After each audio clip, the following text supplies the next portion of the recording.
This is the early line. And what a portion it is on the sports calendar. Sweet 16 Thursday at the men's NCAA tournament. Opening day of a new MLB season in 2024 and the home stretch of the NBA playoff chase in the end of a regular season. Big victory yesterday for the Phoenix Suns out on the road in Denver. If the Suns are going to be a true Western Conference contender, they need victories and statements like we saw last night. 104-97. Phoenix goes into altitude and wins on the road in the Mile High City by 7 outright as a 7.5-point dog.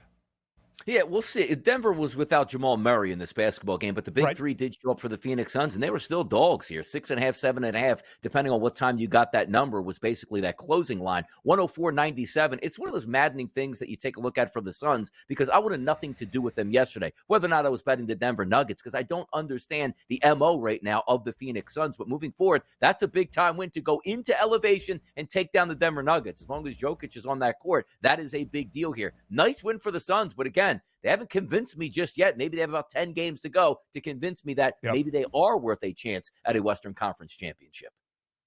Just the third loss for Denver since the All-Star break, and now 18 games. Just the second outright victory for Phoenix, booked as an underdog since that All-Star break as well in 6 games. Again, statement spots for the Suns here down the home stretch into the postseason. A big one last night in Philadelphia, the return of James Harden, the 76ers hosting the LA Clippers in a controversial ending that the refs admitted they messed up. It led to Nick Nurse, the head coach of Philadelphia, and Kelly Oubre Jr., our prince here on this show, yelling at the refs. In fact, Oubre goes, use a you-know-what, use a you-know-what, you're a you-know-what as well, pointing at all 3 officials last night in Philadelphia. The Clippers do hold on after a Kawhi Leonard block at the rim of Oubre's final attempt on that last offensive possession for the 76ers, 108-107. Yeah, no call, no foul. Winner ended up there for the Clippers, and they desperately needed that win because they were fading here late in the season. But also from the Sixers' perspective, I don't think they're going to be able to get into the top 6, but every win matters to try to stay in that 7-8 range and not slip to 9 and 10. That's a tough loss for the Philadelphia 76ers, but they did cover the spread yesterday, only lose by 1 point. That game closed around 5.5 to 6.5 points yesterday. So good cover for the Sixers, good win for the Clippers, even if the refs had an impact in that one.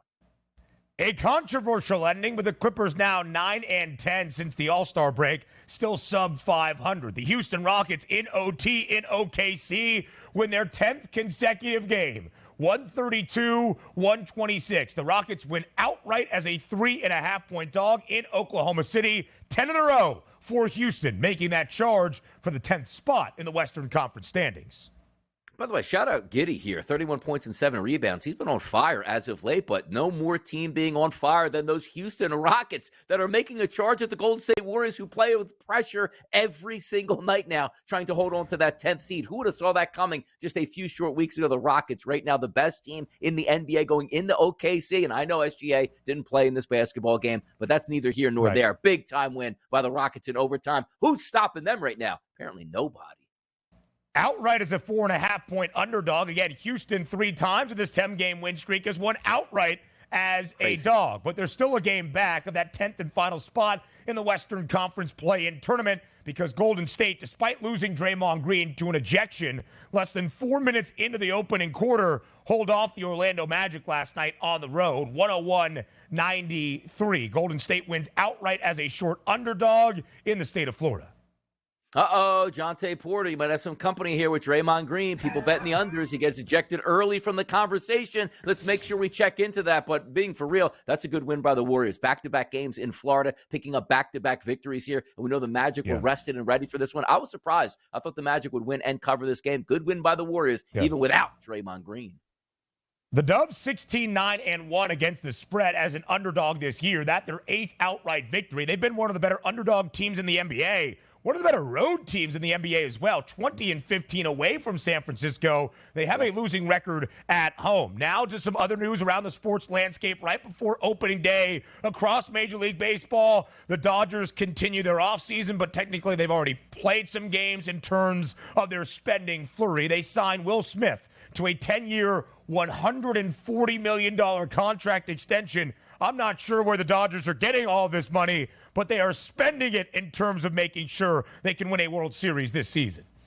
We're going to have a lockout coming up in the Major League Baseball probably within the next 3 to 4 years with the way Major League Baseball is going, because also the deferred money and the lengthened contracts are a problem. Not for the big market teams. They love it, and they're exploiting that, fair playness, so to speak, here on that tax, because now you have a 10-year deal, which $140 million is a lot, but in the NBA, how they get around that, maximum contracts 5 years, right, as we take a look at. This is interesting to take a look at because you're also seeing the New York Yankees, when they were offering Montgomery and Snell, hey, we'll give you really long-term deals with deferred money. The deferred money is the way to get around the salary cap, which is not the design of that luxury tax in Major League Baseball. Watch out.